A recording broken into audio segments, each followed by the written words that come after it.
सांगलीच्या जत तालुक्यातल्या कन्नड शाळांमध्ये मराठी माध्यमिक शिक्षक नियुक्ती रद्द करावी, अन्यथा कन्नड भाषिकांना घेऊन रस्त्यावर उतरू असा इशारा जतचे काँग्रेसचे आमदार विक्रम सावंत यांनी दिलाय।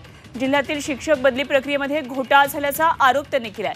जिल्हा परिषदेच्या मुख्य कार्यकारी अधिकारी, शिक्षण अधिकारी यांची सखोल चौकशी करावी अशी मागणी आमदार विक्रम सावंत यांनी केली आहे। जत तालुक्यामध्ये कन्नड शाळांमध्ये शिक्षकांची मोठ्या प्रमाणामध्ये रिक्त पदं आहेत।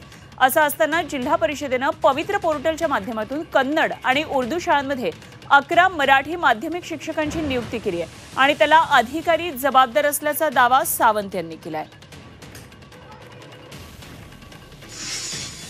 विस्तार अधिकारी त्याचबरोबर जिल्हा परिषद सीओ या सगळ्यांचीच या निमित्तानं चौकशी होणं गरजेचं आहे। चौकशीची मागणी या निमित्तानं करतो।